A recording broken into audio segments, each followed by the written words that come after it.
He never should have been found. A golden retriever pup, no more than 6 weeks old, hidden beneath the desert skin as if the world had already forgotten him. His body was little more than a skeleton wrapped in matted fur, his legs bound cruelly with cracked, weather-beaten wire.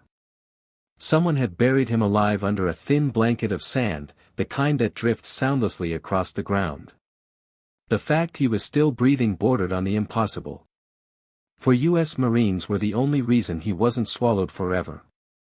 They spotted a tremble, just the faintest quiver, one tiny paw twitching up through the rust-colored dust. In an instant, their routine training day detonated into urgency. Helmets hit the ground. Gloves tore at the earth. They dug like men possessed, fingers scraping rock and thorn, lungs burning, hearts hammering. And when they uncovered him, the pup's eyes didn't blink. They stared in a hollow, faraway way, ancient, resigned, as if he'd already crossed to wherever souls go when the world gives up on them. He didn't cry. He didn't struggle. He simply endured.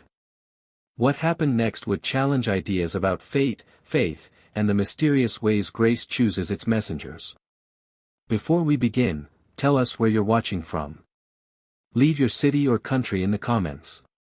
And if you believe God sometimes wraps angels in golden fur, hit that subscribe button. This story will break you, then put you back together. That morning in Tucson, Arizona, the sun hadn't yet reached its fiercest height, but the desert was already heavy with heat. Dust hung suspended in the air, shimmering like powdered copper. Above the Marine K-9 training grounds on the city's southern outskirts, the sky stretched unbroken and pale, a vast ceiling of silence. The sand underfoot glowed a deep burnt orange, the color of rusted clay. It was an ordinary Thursday, the kind of day you walk into expecting nothing unusual. Corporal Riley Maddox ran a gloved hand across his forehead, smearing sweat into the dirt coating his skin. At 25, Riley carried strength not in bulk but in the quiet, tensile endurance of someone who had learned to live on alert. Lean, long-limbed, always wound just tight enough to spring if needed. His face held a seriousness that rarely lifted. His eyes, brown like wet bark, carried something older than his years. He almost never smiled. And when he did, it flashed crooked and quick, like a memory surfacing before sinking again. Riley grew up in Sacramento. He joined the Marines at 19, but long before that, he'd been known as the Dog Kid. That started with Blaze, the golden retriever he'd raised from puppyhood. Blaze had been joy in fur form, loyal and bright, until the wildfire came. It tore through their neighborhood, devouring everything, including the home Riley grew up in, and Blaze. He never talked about it. Not once. But from that day on, every K-9 unit Riley volunteered for wasn't just duty, it was penance. Dogs didn't pretend. Dogs didn't betray. And dogs like Blaze, they held on, even when the world burned. Midway through a tracking drill along a sand-blown ridge, the day shifted. Hank broke the rhythm first.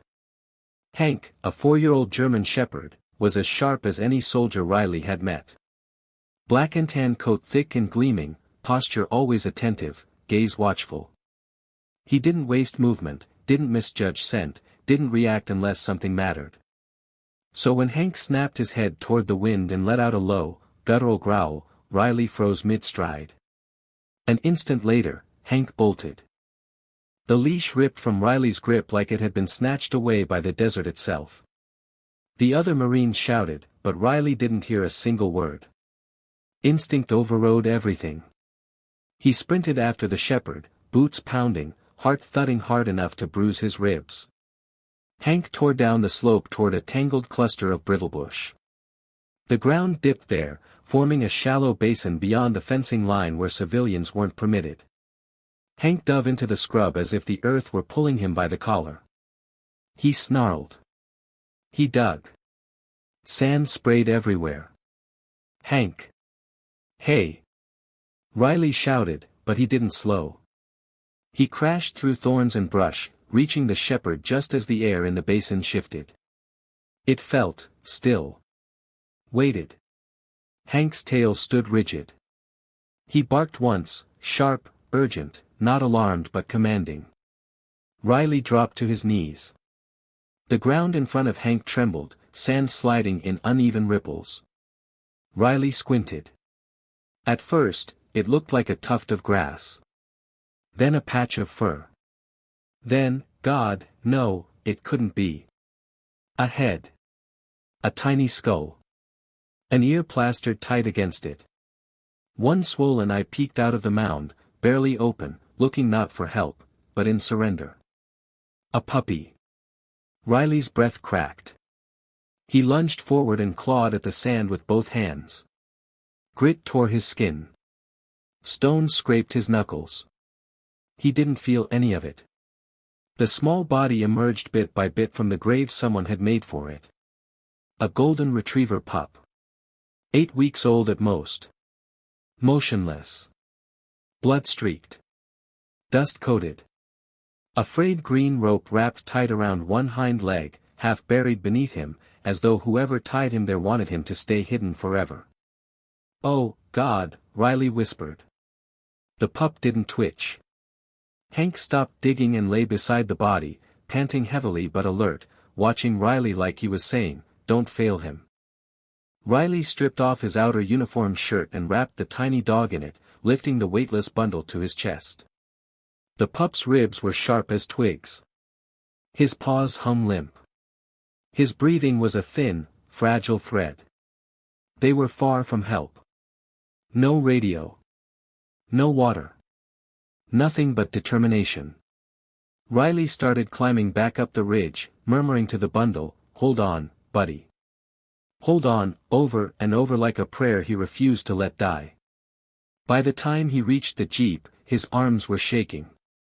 Sweat ran down his spine. He placed the pup, barely more than a whisper of life, onto the seat and signaled Hank into the back. He sped toward base, ignoring red lights, ignoring the rules. The clinic doors burst open as Riley shouted, "He's alive." And for the first time since being pulled from the dirt, the world began fighting for the little pup.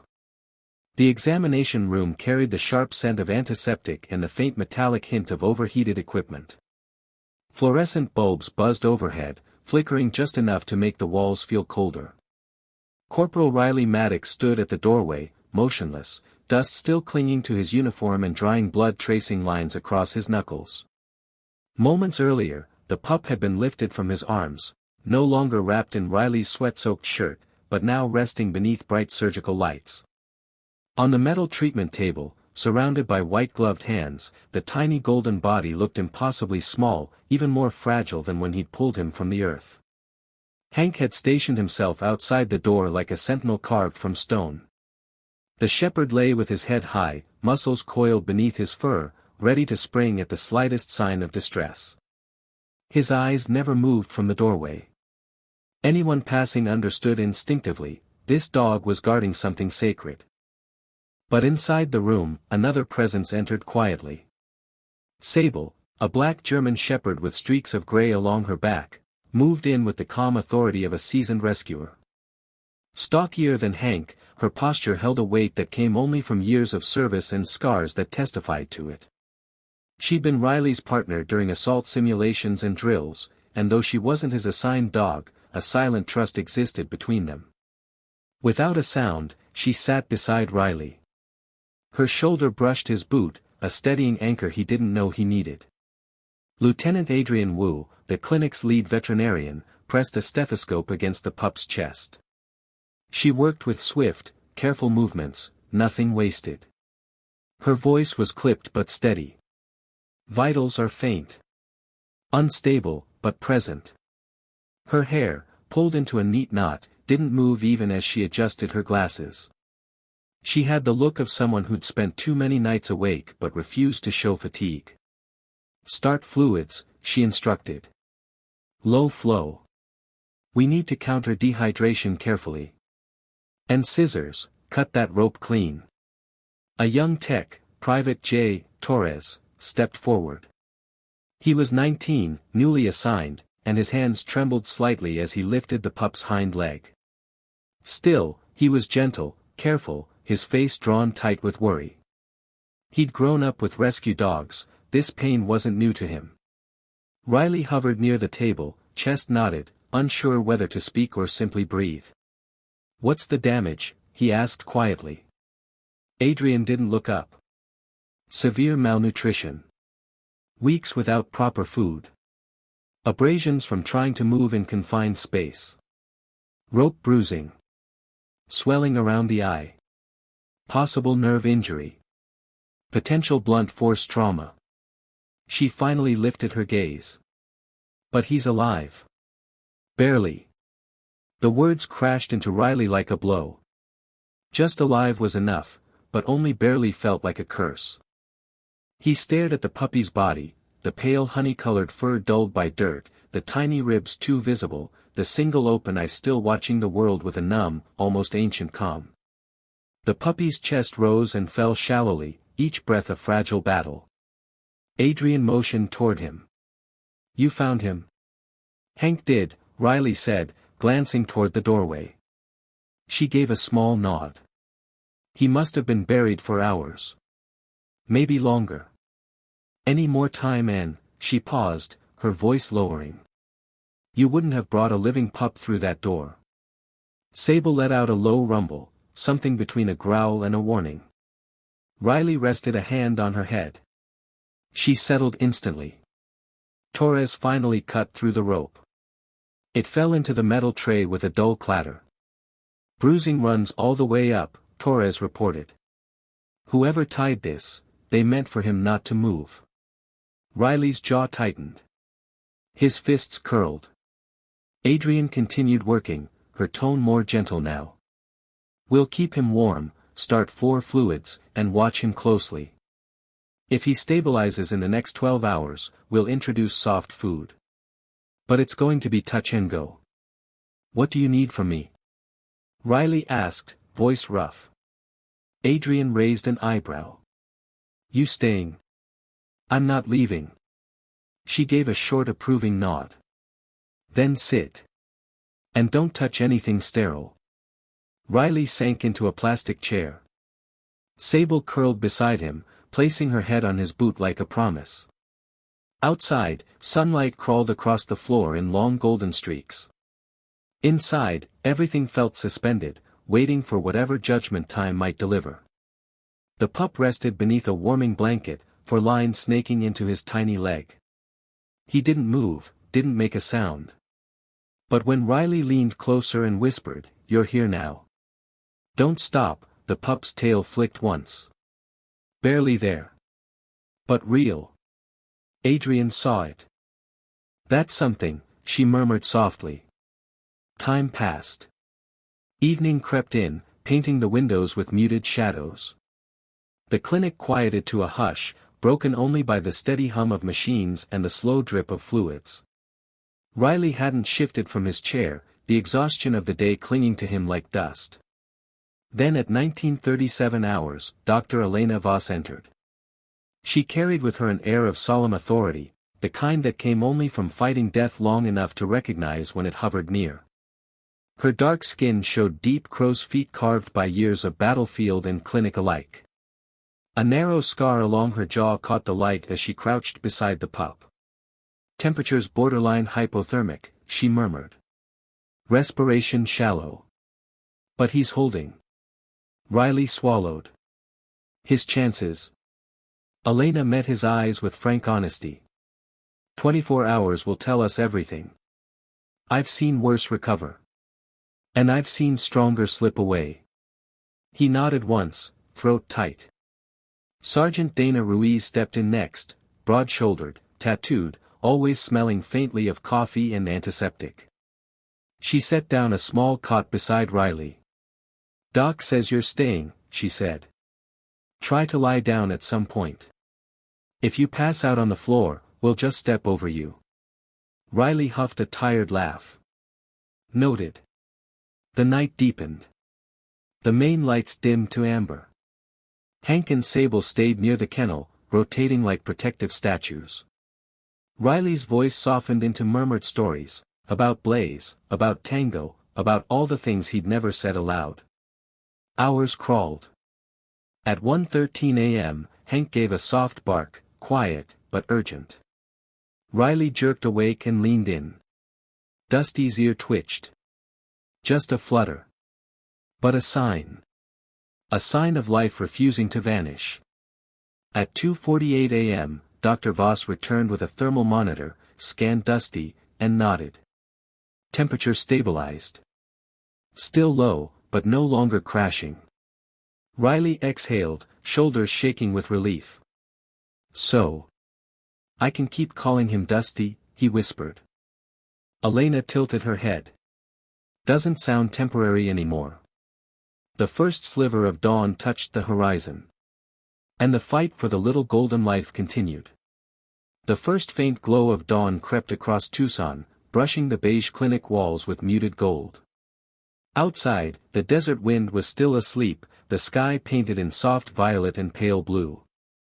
Inside the observation room, Corporal Riley Maddox sat slumped beside the metal kennel, shoulders stiff from sleeping half upright in a rigid plastic chair. He hadn't meant to drift off. But exhaustion eventually won, pulling him into shallow, restless dozing. When he woke, something in the room felt different. Dusty was awake. The tiny golden retriever lay curled beneath a warm towel, the four still threaded into his leg, the machines still humming their mechanical lullaby. He didn't move much, just enough for his single good eye to track a strip of sunlight crawling across the floor. No panic. No confusion.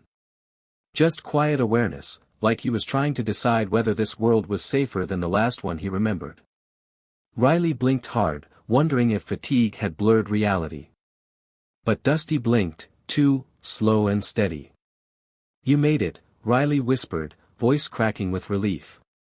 Dusty didn't bark. He didn't make a sound. But there was recognition now.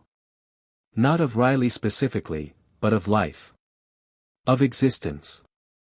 As if he finally understood he was no longer buried under the crushing weight of sand. Riley stood, stretching his aching legs, and stepped into the supply closet. He knew exactly what he was looking for. On the bottom shelf, wrapped in old plastic, was a folded scrap of his past, a worn blue flannel blanket with frayed edges and faded paw prints. Tango's blanket. Tango, his first military K-9, clever, stubborn, loyal to the marrow. The dog who'd carried Riley through 3 years of missions before cancer took him beneath the backyard stars.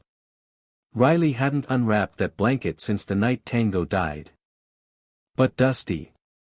Dusty needed a piece of someone who had mattered.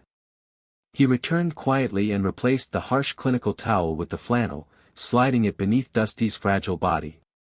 As the pup's head sank into the fabric, he inhaled, just barely, and his jaw twitched. Then, for the first time since emerging from the grave someone put him in, Dusty released a full breath. Not a gasp. Not a struggle. A surrender. A letting go. When Dr. Elena Voss arrived half an hour later, 2 steaming mugs in hand, she noticed immediately. Without a word, she passed one to Riley. Her freshly washed hair was still damp, and she wore a new pair of navy scrubs embroidered with small cactus symbols near the pocket, a quiet reminder that even the harshest landscapes hosted life. How long has he been like that? She asked. Since sunrise, Riley said softly.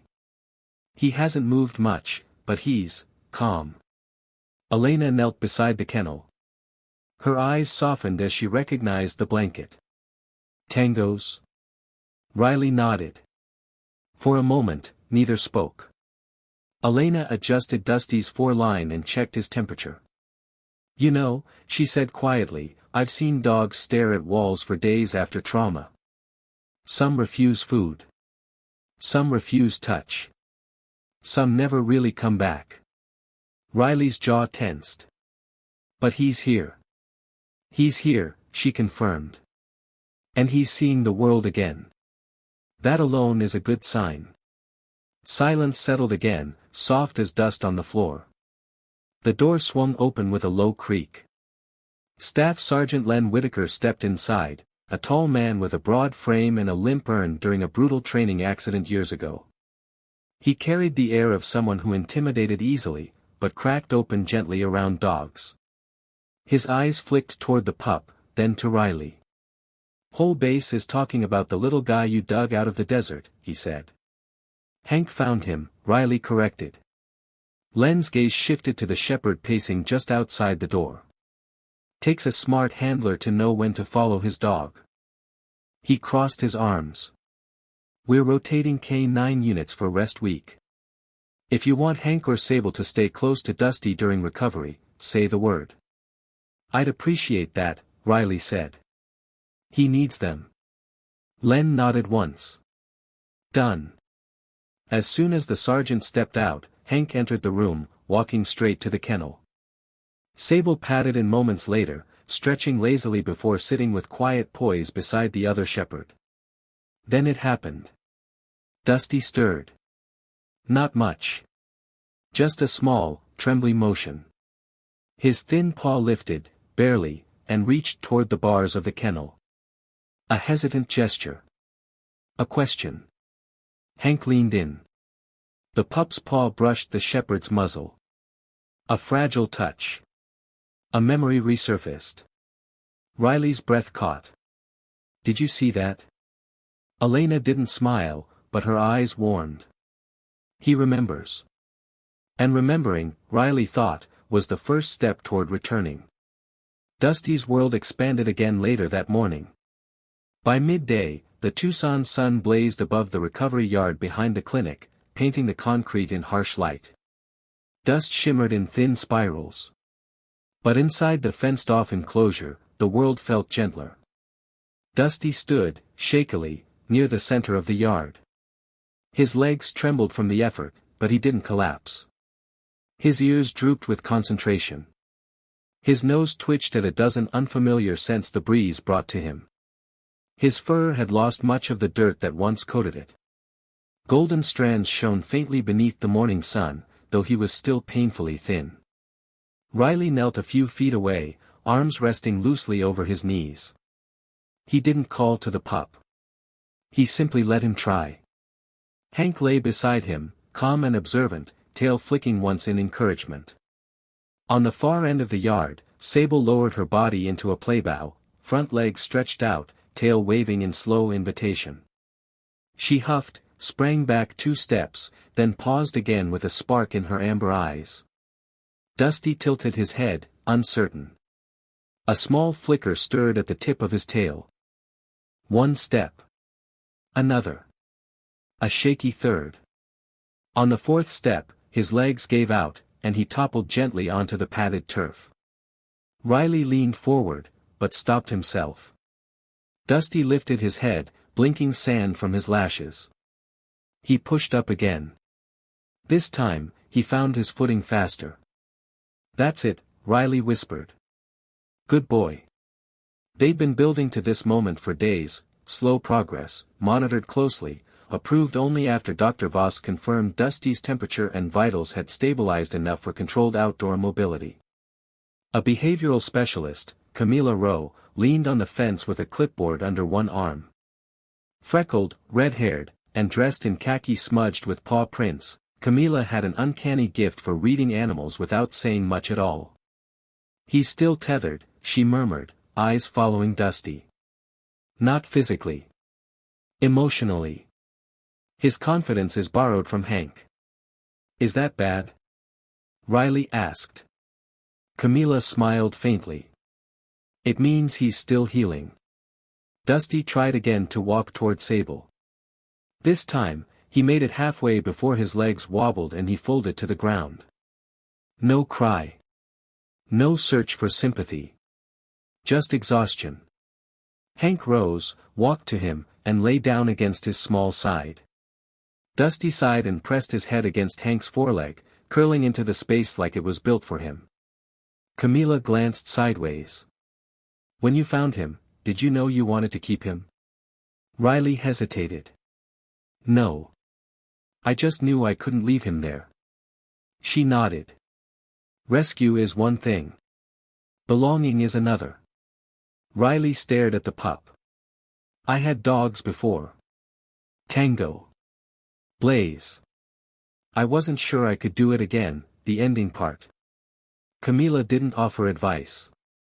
Only truth. Dusty isn't Tango.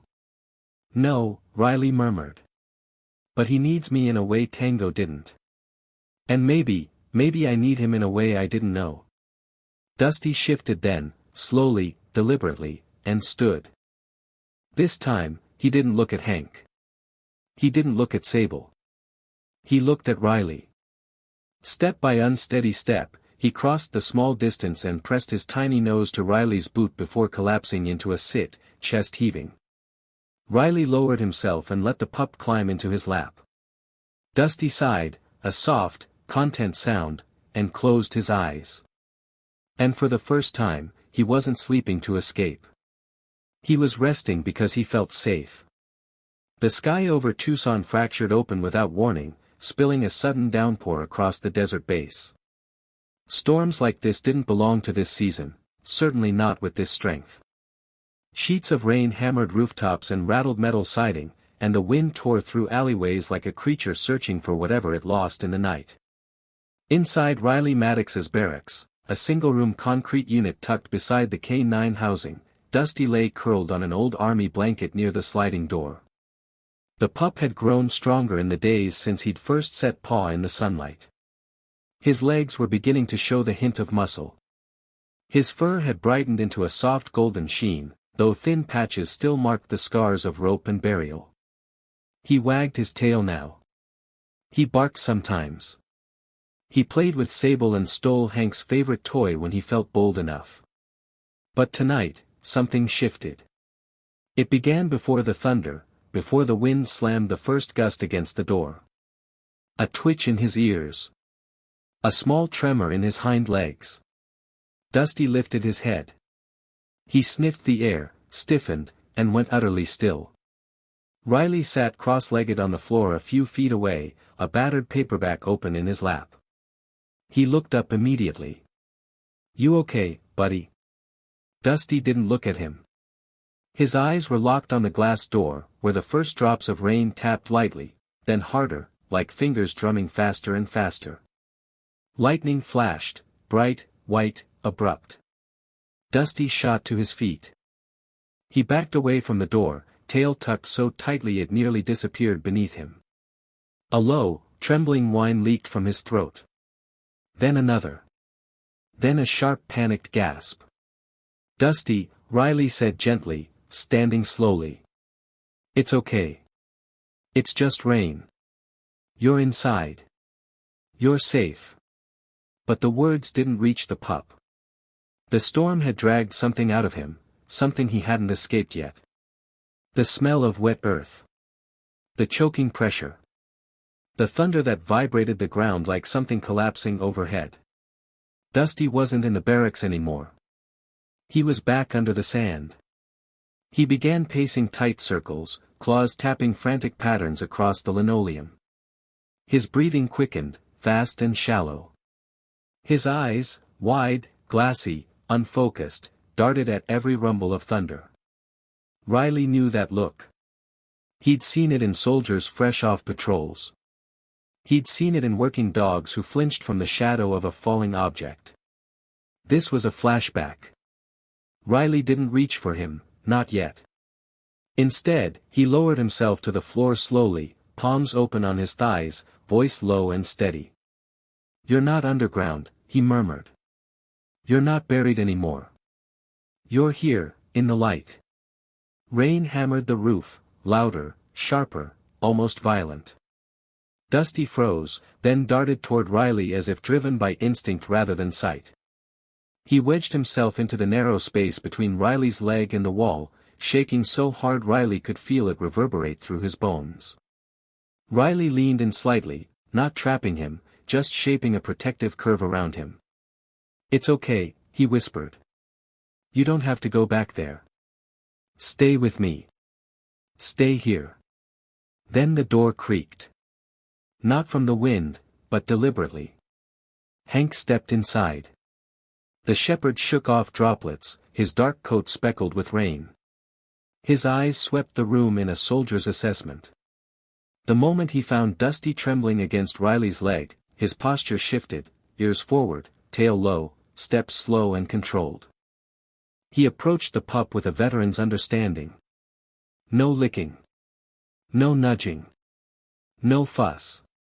Hank simply lowered his body beside Dusty, pressing his warm flank against the pup's quivering frame, anchoring him like a weighted blanket that breathed. Dusty sucked in a sharp breath, then exhaled shakily. His trembling eased, just slightly. He pressed closer, burying his nose in Hank's fur. The older dog adjusted himself, curling around the smaller body like a shield. Riley placed a gentle hand along Dusty's back once the shaking softened. "You're not in that hole anymore," he whispered. "You're home." Outside, the storm screamed. Inside, it slowly lost its hold. Minutes passed. Dusty's breathing steadied. The room warmed with the quiet presence of 3 survivors leaning into one another. By the time the worst of the storm passed, Dusty was asleep, curled between Hank and Riley, his ears twitching only in dreams, not in fear. Later that night, long after the wind had calmed and the base settled into a soft hush, a knock sounded on the door. Corporal Mina Cho stepped in. Mina, the night shift medical tech, wore her usual calm-like armor. Short, wiry, with neatly buzzed hair and glasses perpetually sliding halfway down her nose, she carried the scent of eucalyptus and clean cotton everywhere she went. Animals loved her long before she ever touched them. "Everything okay in here?" she asked quietly. Riley nodded, still sitting on the floor. Dusty stirred slightly but didn't wake. Hank lifted his head but didn't move. "He had a rough moment," Riley said softly. "Storm triggered something." Flashback. Mina knelt, touching behind Dusty's ear with a gentle fingertip. "Not unusual," she whispered. "Thunder. Pressure. The smell of wet dirt. Trauma attaches itself to those things." "But he came back," Riley said, voice tight with emotion. Mina smiled faintly. "Because you were here. And because Hank didn't let him fall apart." She rose, gave Dusty one last soft pat, then said, "He's learning the worst is behind him." And for the first time, Riley believed it. Dawn arrived softly over the desert, draping the base in a thin veil of gold. Tucson's air smelled different after the storm, cleaner, cooler, tinged with damp creosote and clay. Inside Riley Maddox's barracks, filtered sunlight spilled through the blinds and stretched across the floor where Dusty lay curled in a sleepy crescent. The little golden pup had slept deeply, uninterrupted by nightmares, for the first time in days. Every now and then, his paws twitched, suggesting dreams not of fear but of motion, of running, of something alive. Riley sat at the tiny kitchenette, hands wrapped around a chipped white mug filled with weak coffee. He'd been pretending to read a dog behavior manual for almost an hour, but his eyes kept drifting back to Dusty. Each quiet breath felt like a fragile gift he wasn't ready to take for granted. Hank sprawled beneath the table, chin resting on his paws, watching Dusty as if guarding something too precious to leave unattended. At 8:47 a.m., the world shifted. It began with a sound, small, strange, like a hiccup followed by a sharp gasp. Riley looked up. Dusty's legs twitched again, but not in a dreamlike motion. His back arched, stiffened. His paws stretched straight out. His entire body seized. Riley's mug slipped from his hand and shattered on the floor. "Dusty?" The pup didn't respond. His breathing turned erratic, short and broken. A whimper escaped his throat, a high, desperate sound. His gums were pale. His skin felt too hot beneath Riley's fingertips. Then Dusty's gaze went unfocused, drifting away from the room. Panic punched Riley's chest. No. No, not now. Not after everything. Hank shot up, circling tightly, whining low in his throat. Riley wrapped Dusty in Tango's flannel blanket, cradling him close. Without grabbing shoes, keys, or anything else, he burst through the door and sprinted barefoot across the hot concrete, the sun burning his soles with each step. "Help!" he shouted, voice breaking as he neared the clinic entrance. "Medical emergency. I need help." Inside, the calm order of the veterinary wing erupted into controlled chaos. Staff Sergeant Dana Ruiz barreled through the double doors, already pulling gloves onto her tattooed arms. Her eyes landed on the limp bundle in Riley's arms. "Put him on the table. Now." Riley obeyed, setting Dusty down with shaking hands.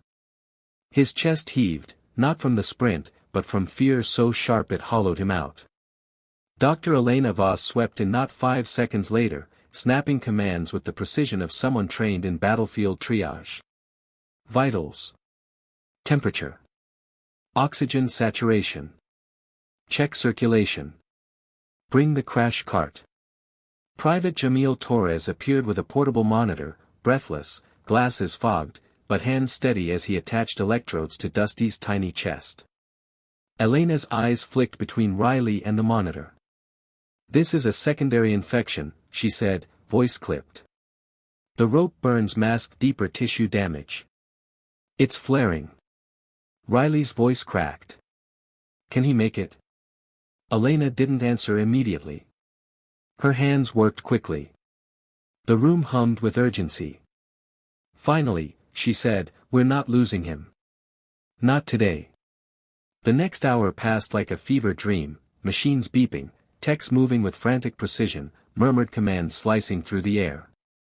Riley stood pressed to the wall, barefoot, fists clenched so tightly his knuckles whitened. Every beep felt like a cliff edge. Hank paced outside the operating zone, whining softly, watching every motion. Finally, after an eternity, the beeping stabilized. Dusty's breathing evened. The tremors slowed. His body relaxed under sedation. "He's stable," Elena said, exhaling. "For now." Riley's knees buckled. He dropped into a chair, palms covering his face as a tremor of relief shook through him. Dana approached quietly. She offered him a water bottle. "You can breathe now," she murmured. "I didn't see it coming," he rasped. "No one could," she said. "But he's still here. That's what matters." Elena took a seat beside him, clipboard against her knee. "This was close," she said plainly. "His body's still weak. It'll be days before we know if he's out of danger." "I'm not leaving," Riley said immediately. "We didn't expect you to," Elena replied. They brought a cot into the observation area, setting it beside Dusty's kennel. Hank settled next to it, forming a protective wall between the pup and the rest of the world. For 3 days, Riley barely moved. He slept in short bursts. Ate when someone forced food into his hands. Watched every breath Dusty took, terrified of the moment it might stop. Every whimper jolted his heart. Every twitch made him hold his breath. On the 3rd morning, sunlight spilled through the eastern window, scattering warm gold across the room. Riley stirred, stiff and sleep-deprived, rubbing his eyes as he sat up. And then, he froze. Dusty was awake. Not limp. Not dazed. Awake. He sat wobbly but upright, his single good eye bright and alert, staring directly at Riley. Not through him. Not past him. At him. Riley dropped to one knee beside the kennel, breath caught in his throat. "Hey," he whispered. Dusty's tail wiggled once. Then again. It was weak, barely a whisper of motion. But deliberate. Riley laughed, a soft, broken sound. He reached through the bars and rested his hand near Dusty's paw. The pup leaned forward and nuzzled his fingers. Hank let out a soft woof, relief rolling through his posture. Sable, who had slipped in quietly, sat beside the shepherd, her tail sweeping slow arcs across the floor. And in the gentle hum of machines and morning light, the truth settled in Riley's chest. This wasn't just survival anymore. It was a beginning. The desert morning woke slowly, the way ancient landscapes always did, without hurry, without apology. At the edge of Tucson, in a quiet neighborhood where low brush hills met dusty roads, a modest single-story home sat at the end of a worn dirt path. The porch sagged slightly at the center, but a handmade wind chime dangled above the steps, its soft notes dancing in the gentle breeze. This house now belonged to 3 dogs, and the man they had chosen. Inside, Riley Maddox stood at the kitchen counter, filling 3 bowls with kibble. He looked tired, but it was a different kind of tired than before, calmer, grounded, touched with something warm. The hard edges in his eyes had softened over the last few weeks, replaced with a steadiness that felt like healing. Behind him, Dusty bounced on his paws, tail wagging in excited little arcs. He was still smaller than a typical pup his age, his ribs faintly visible in the right light, but he was gaining strength every day. His fur glowed more brightly now, a deepening golden shade that shimmered around his ears. And his eyes, once empty, once ancient, now sparkled with personality. Mischief. Life. Hank lay sprawled across a sunbeam near the front door, watching Dusty with quiet amusement. The seasoned shepherd had stepped fully into the role of guardian, not just to Dusty, but to the whole house. He allowed Dusty to steal toys, take his spot, and even tug gently on his tail. And every time, Hank simply sighed, patient and stoic, like he'd decided long ago that tiny annoyances weren't worth caring about. Sable sat by her bowl with perfect posture, ears pricked, gaze forward. Dignified, disciplined, always the soldier. She didn't beg. She didn't wiggle. She simply waited. And when Riley set her bowl down with a respectful nod, she gave one in return, as if acknowledging a mutual understanding. Dusty, of course, dove into his food immediately, tail thumping the wall behind him. Riley laughed quietly and scratched behind the pup's ears. "You eat like you weren't almost a ghost," he murmured. Dusty paused only long enough to lick his hand before returning to the meal with gusto. Later that morning, Riley loaded all 3 dogs into his old pickup truck, a green Ford that rattled and coughed like a heavy smoker, but always started on the first try. The dogs knew the routine. Hank took his usual place by the window, letting the wind push back his ears. Sable sat in the middle, stoic and regal. Dusty pressed against the bars of the truck bed partition, letting the breeze whip through his growing fur. They drove down the familiar roads, past cacti standing like ancient sentinels and rabbits darting through the creosote brush. The sun rose higher, bright and unforgiving, but the dogs didn't care. They were going somewhere important. Camp Redtail K-9 Center, the training grounds nestled beside the airfield, was where Dusty's new life had begun. It was where he had first opened his eyes in the sunlight. Where he had learned to walk again. Where he had found his family. Today, he sprinted through the gates like he'd always been meant to be there. Lieutenant Brianna Ellis waited near the side entrance. She'd arrived at the base only a month earlier, replacing the previous operations officer. Tall, strong, with sun-browned skin and short blonde hair slicked back, she had a presence that demanded honesty. She was the type of woman who could sense a lie before it left your throat. But when Dusty tumbled into the dust at her boots, she burst into a deep, genuine laugh. "There's our golden soldier," she called out. "Little Sergeant Sunbeam." Riley groaned playfully. "Please don't feed his ego. He's earned it," Brianna said with a grin. "After what he survived, I'd give him his own badge if I could." Across the compound, handlers shouted greetings as Dusty trotted by. "Private Wigglebutt." "Goldie Boy." "Lieutenant Snack Thief." Dusty basked in the attention like sunlight itself. Each morning, Riley let him join Hank and Sable during basic drills, not for service training, but for confidence building. Dusty learned fast. He watched Hank's precision. Sable's sharp pivots. The handler's hand signals. Then tried to copy them with clumsy enthusiasm. Camila Rowe, the behavioral specialist, once joked that Dusty would pass the K-9 entry exam if he were ever allowed to take it. No one disagreed. By early afternoon, when most handlers headed out for rotations, Riley stayed behind to clean gear.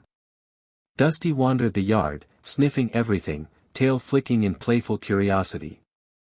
A breeze stirred, carrying the familiar scent of desert sand. The air dimmed just slightly, not enough for a storm, but enough for a hush to settle over the grounds. Riley walked toward the far section of the field, tools in hand. Dusty watched him go. For a moment, the little pup stood perfectly still, ears perked, tail frozen. Then something sparked within him. He ran. Not the stumbling, uncertain run of a dog recovering from trauma. A real run. Legs pumping. Chest stretching. Muscles moving with purpose. A run that belonged to a creature finally claiming the life he fought for. He reached the gate just as Riley turned. Then Dusty stopped, lifted his head. And barked. Not a soft yip. Not a fearful sound. A strong, echoing bark, clear and full of pride. It bounced across the training yard. Handlers lifted their heads. Sable's ears perked. Hank let out a soft, approving woof. Riley felt his throat tighten. Dusty barked again, louder. Facing the sky he once thought he'd never see. Riley knelt beside him, placing one hand gently on the pup's neck.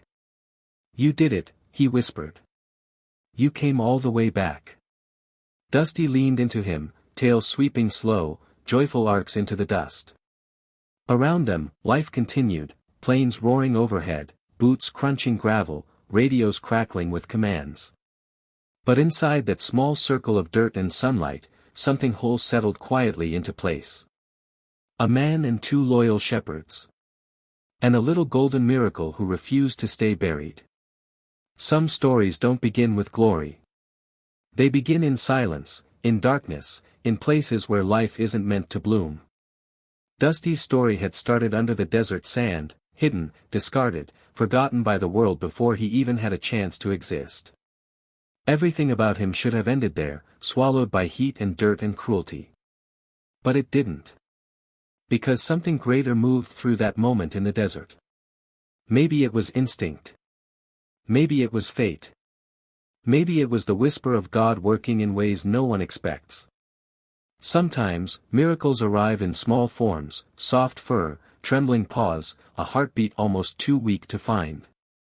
And sometimes the angels God sends don't have wings. They have wagging tails. Dusty's life was never about the hole in the ground where he began. It was about everything that came after. The soldiers who dropped everything to dig. The shepherd who refused to walk away. The hands that lifted him. The voice that told him to hold on. The hearts that stayed and refused to give up. It was about grace, grace that finds you even when you're buried. Riley knew it. Hank knew it.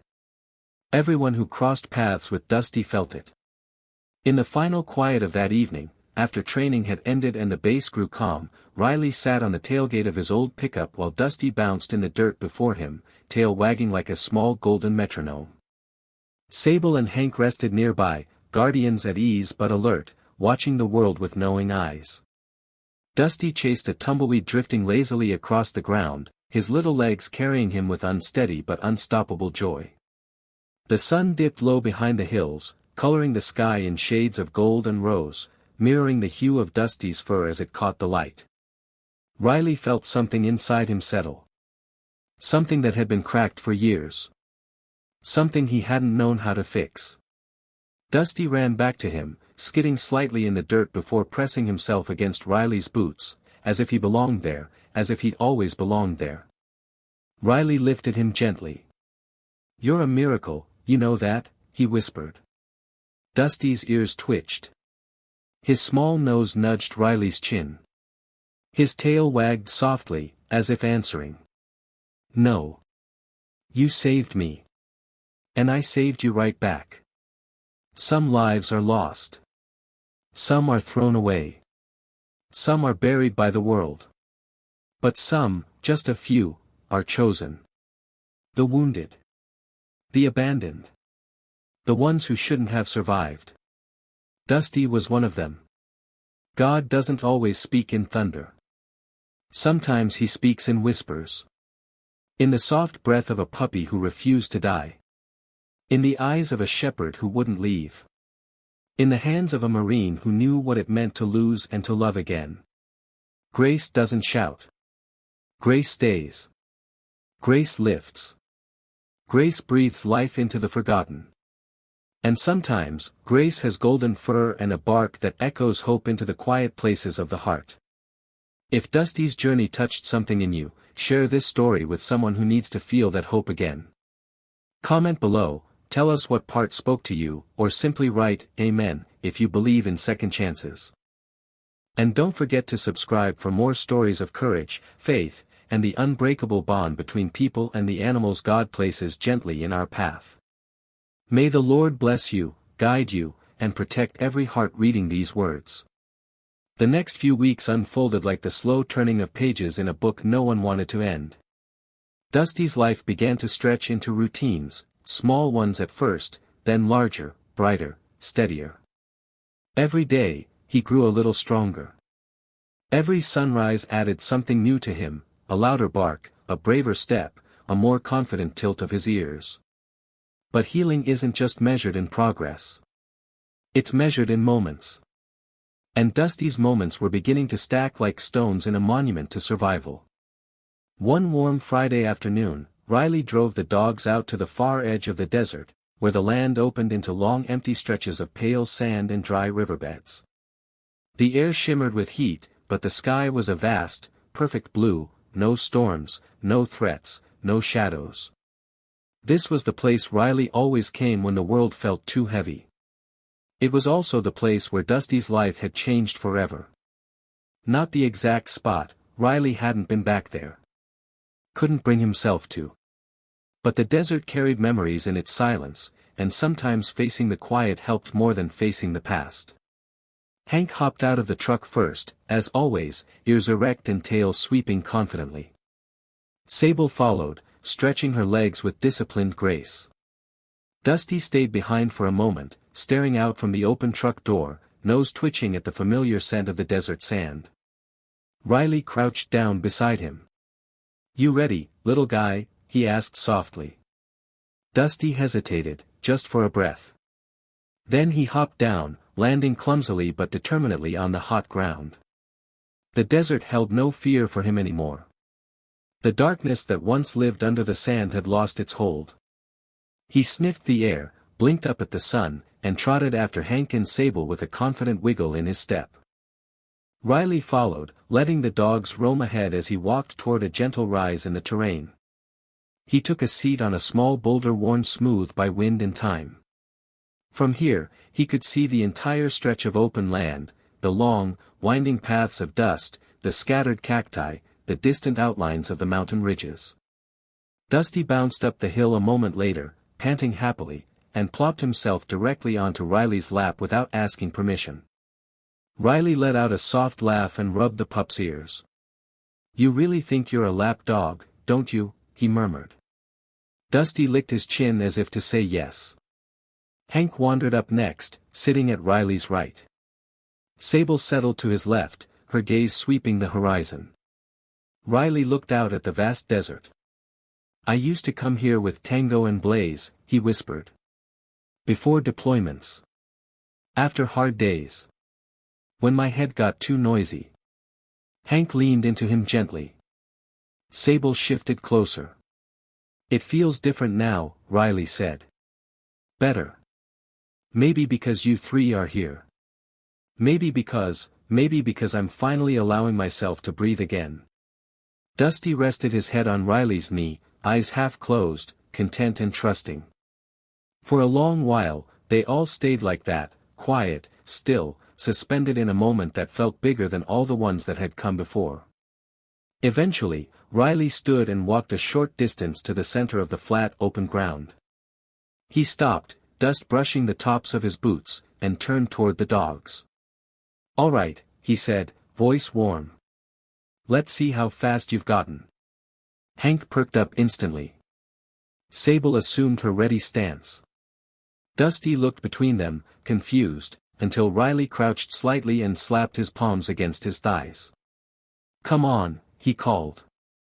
Dusty's ears shot up. Then he ran. His legs pumped with a wild, uneven rhythm, paws kicking up tiny clouds of dust. His tail wagged so hard he nearly toppled himself over twice. He ran with his whole tiny body, heart first, paws second, determination woven into every motion. Hank and Sable sprinted beside him, but adjusted their pace so he could keep up. It looked like a strange, beautiful dance, one clumsy golden pup and two trained shepherds weaving across the sand together, moving as a single unit. Riley couldn't keep himself from laughing. Not the small laughs he'd grown accustomed to. A real one. A deep, full one he hadn't felt in years. Dusty reached him first, not because he was fast, but because Hank and Sable slowed just enough to let him win. Dusty jumped right into Riley's arms, chest heaving, tongue lolling, tail still beating wildly. "You're incredible," Riley whispered, holding him close. "Absolutely incredible."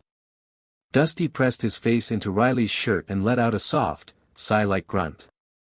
As the sun dipped lower, they walked back to the truck. Dusty trotted proudly between Hank and Sable, head held high like he was the commander of his own little patrol unit. When they reached the vehicle, Dusty turned back toward the desert one last time. Not in fear. Not in sadness. In acknowledgement. A quiet nod to the place that broke him. And the place that gave him back to the world. Riley lifted Dusty into the truck bed, then paused, resting his hand on the pup's back. "You're not who you were," he said softly. "You're who you decided to be." Dusty curled against Hank and closed his eyes as the truck engine rumbled to life. On the drive back, the horizon glowed with deep orange light, and dust trails drifted behind them like fading memories. Dusty didn't look back. Some journeys don't need revisiting. Only honoring. And Dusty's story was far from finished. The night before everything was set to change, the base was unusually quiet. Even the distant hum of aircraft seemed to fade beneath the cool sweep of desert air.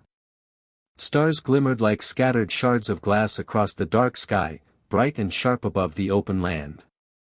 Riley stood outside his house, arms crossed as he leaned against the railing of the small wooden porch.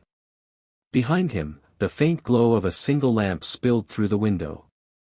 Dusty was inside, curled against Hank in a tangled little pile of fur and warmth. Sable lay at the door, half asleep but still alert, her ears twitching at every nocturnal sound. Tomorrow was going to be a big day. Dusty didn't know it yet. But Riley did. And the weight of it pressed heavily against his chest. Footsteps approached from the gravel driveway. Captain Reyes, broad-shouldered, gray at the temples, and carrying the kind of authority that didn't require raising his voice, made his way up the steps. He paused next to Riley, offering a nod. "Evening, Maddox." "Evening, sir." Reyes exhaled, long and slow, before resting his hands on the railing. "You ready for tomorrow?" "No," Riley admitted. "But it's not about me." Reyes gave a faint smile. "It never is." Inside, Dusty stirred, sensing movement. The pup lifted his head, blinking sleepily as he peeked toward the door. When he noticed Riley and Reyes outside, he pawed the glass softly, tail thumping. Riley turned, offering him a gentle smile. "Go back to sleep, little guy." Dusty yawned and crawled back into Hank's fur for warmth. Reyes watched the pup settle. "He's come a long way." "Yeah," Riley whispered. "Sometimes I forget how far. Then I remember where he started. Under the sand. Alone. Buried alive." Reyes placed a firm hand on Riley's shoulder. "Whatever happens tomorrow, it's because of you. Because you listened to your gut. Because you followed your dog. Because you didn't let him die in that hole." Riley swallowed. "I just did what anyone would do." "No," Reyes said quietly. "Not anyone." For a moment, They stood in silence, staring out at the vast expanse of desert that had taken and given so much. Then Reyes added, "The investigators from Tucson PD will be here at 0900. They'll need to see Dusty." Riley nodded. "I know." He didn't like it. Didn't trust strangers around Dusty. Didn't trust anyone who hadn't held that tiny body when it was barely clinging to life. Reyes seemed to read the tension in his jaw. They aren't here to take him. They just want documentation before the case moves forward. Riley exhaled in relief. "Yes," Reyes continued, "someone will pay for what happened. Charges are already being pushed.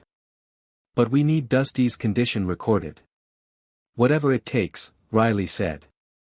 "As long as Dusty stays with me." Reyes didn't hesitate. "He will. That pup isn't going anywhere." The next morning, Riley woke early, before the alarm, before the sun. Dusty stretched beside him on the blanket arrangement he'd set next to the bed. Hank rose immediately, shaking out his coat. Sable sat up gracefully, blinking away sleep. Riley reached down and scooped Dusty into his arms. "You ready, soldier?" he whispered. Dusty licked his chin. The ride to the clinic felt longer than usual. Dusty sat in Riley's lap the entire time, resting his head on Riley's forearm. Hank and Sable sat in the back seat, alert, tense, as if they sensed the day held something heavier than routine. At 8:59 a.m., just as Riley stepped through the clinic doors, the investigators arrived. Two officers, Detective Alvarez and Detective Hughes, walked in with small recording bags and soft voices. They were gentle, calm, careful with their words. Alvarez crouched to Dusty's level, offering her hand. "Hi there, sweetheart." Dusty sniffed her fingers, then pressed cautiously against Riley's leg. Hughes nodded toward the examination room. "May we?" Riley hesitated before stepping inside. The room was bright, sterile, but Elena Voss stood beside the exam table, clipboard ready, expression steady. She was Dusty's anchor here, she always had been. The exam was thorough. Photographs were taken, of old scars, healing wounds, rope marks barely visible beneath newly grown fur. Dusty didn't cry. He didn't tremble. He simply looked at Riley every few seconds, searching for reassurance. "I'm here," Riley murmured again and again. When the exam finished, Alvarez approached him quietly. "We won't need to do this again," she said. "You've done a good thing." Hughes added, "This case, it's awful. But Dusty's going to help stop whoever did this from doing it again." Riley looked down at the pup in his arms, feeling a mix of pride and sorrow. Dusty wasn't just a survivor. He was a witness. A symbol. Proof of the cruelty some carried and the compassion others rose to meet. The detectives thanked Riley and left. Outside the clinic, as the sunlight grew sharper and the desert heat began its climb, Riley sat on the curb with Dusty in his lap. Hank lay at his feet. Sable stood watch with her usual quiet vigilance. Dusty nuzzled into Riley's chest, sighing. "It's done," Riley whispered. "You did so good." The pup's tail wagged faintly. For several minutes, Riley simply sat there, holding him, letting the weight of the morning settle. Then he stood, Dusty still in his arms. "Let's go home," he said softly. They walked toward the truck, and Dusty, as he always did, looked over Riley's shoulder at the world, not in fear, but in curiosity. A dog who was once buried alive was now held in the arms of someone who refused to let him go. The world had tried to take Dusty's life. But God had put the right people, and the right dogs, in his path. And that made all the difference. 2 months later, the world finally felt steady again. Dusty had grown into a sturdier, brighter version of himself, still small for his age, still carrying the faint traces of his past in the soft scars beneath his fur, but confident now. Whole. His tail wagged often, his bark echoed across rooms with surprising strength, and his trust, fragile at first, had blossomed into something fearless. He had a family. A home. A future.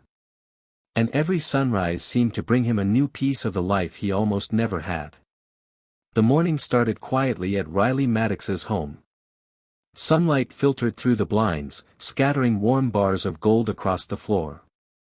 Dusty lay sprawled on the soft rug with his belly up, paws twitching as he dreamed of something good, judging by the little chirping noises escaping him. Hank was already awake, sitting by the window with the solemn calm of a retired soldier watching over the world. Sable rested beside the couch, head on her paws, ears flicking to the sounds of birds outside. Riley emerged from the hallway, coffee mug in hand, rubbing sleep from his eyes. "Morning, squad." Dusty shot upright at the sound of his voice, tail thumping wildly. He bounded toward Riley, tripping over his own paws before colliding gently into his shin. Riley bent down and scooped him up. "You didn't even let me sip my coffee first," he teased. Dusty licked his chin as if giving a morning report. Riley held him close.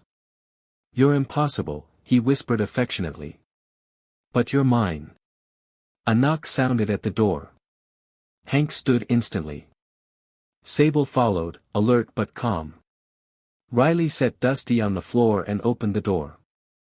Standing outside was Detective Alvarez, the same woman who had taken Dusty's statement, in the only way one can take a puppy's statement. Today, she wasn't dressed in formal attire. She wore jeans, desert boots, and a gentle smile. "Morning, Corporal," she greeted. "Morning, Detective. Everything all right?" Alvarez nodded.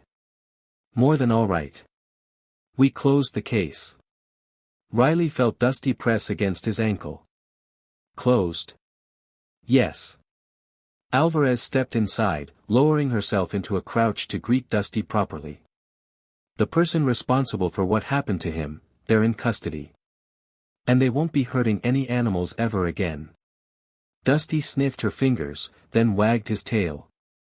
Riley's chest tightened, not with anger this time, but with a deep, settling relief. The kind that felt like an old wound finally stitching closed. "Thank you," he said quietly. "It wasn't just us." Alvarez reached into her bag and pulled out a small envelope. People in Tucson heard Dusty's story. Donations poured in. Letters too. Kids, veterans, families, they all wanted him to know he mattered. Riley swallowed. "He does." She placed the envelope on the table. "These are for you. And for him." Riley didn't open it yet. He didn't need to. Some things you feel before you see. After Alvarez left, Riley closed the door and leaned his forehead against it for a moment. Hank pressed his head into Riley's leg. Sable nudged his hand. Dusty pawed at his boot before letting out a tiny, earnest bark. "Yeah," Riley murmured. "It's over." But something else had begun. Later that afternoon, Riley drove the dogs to the K-9 training yard. Dusty rode shotgun again, he'd earned that spot long ago. Hank and Sable stayed in the truck bed, tails poking over the side. As soon as the truck stopped, Dusty hopped down with a confident bounce, no hesitation, no fear of the open land. The sun glimmered against his golden fur, turning him into a little flame scampering across the ground. Handlers across the yard waved. There he is. The miracle pup. The desert survivor. Sergeant Sunshine. Lieutenant Wigglebutt. Dusty loved every nickname. Today, though, something new waited for him. Camila Rowe, the behavioral specialist, stood at the far end of the yard with a small agility setup, tiny ramps, tunnels, and low hurdles. Far easier than service training, but perfect for confidence building. Riley stopped beside her. "What's all this?" "A graduation present," Camila said with a grin. "For Dusty?" "For Dusty." Dusty blinked, head tilting as he inspected the little course. "You think he's ready?" Riley asked. "I don't think he's ready," Camila replied. I know he is. Riley set Dusty at the starting line. Hank and Sable sat nearby, watching like proud older siblings. Dusty sniffed the first obstacle, a tiny ramp. Go on, Riley encouraged. Dusty placed one paw on the wood. Then another. Then hurried up and over, tail whipping like a banner. Everyone cheered. Next was the tunnel, short and wide. Dusty poked his head inside, backed out, then charged through with a muffled little bark. More cheers. Then the hurdle, only 6 inches tall. Dusty didn't jump over it. He barreled straight through it, sending the soft foam bar tumbling. Handlers burst into laughter. Camila clapped. Riley covered his face with one hand. Dusty proudly wagged his tail as if he had just achieved world domination. That counts, Camila announced. It absolutely counts. They continued through the course until Dusty sat panting happily beneath Riley's knee. You're incredible, Riley whispered, rubbing the pup's head. Absolutely incredible. As they walked back toward the truck, Dusty suddenly stopped. He turned toward the desert. The breeze lifted his fur. The sky stretched wide and endless above him. He stared at the land, not in fear, but in acknowledgement. In peace. Riley knelt beside him. You don't owe that place anything, Riley said softly. You beat it. You lived. And you're never going back. Dusty leaned into him. For the first time, Riley finally understood. Dusty wasn't just a survivor. He was proof. That even when the world tries to bury you, God sometimes plants you instead. Dusty's story wasn't one of tragedy. It was one of resurrection. Riley lifted him into the truck bed beside Hank and Sable. The sun dipped low behind them, turning the sky into a swirl of amber and rose. As they drove off, Dusty looked ahead. Not back. Never back. Because the life waiting for him was bigger than anything he left in the sand. And he was finally free to live it.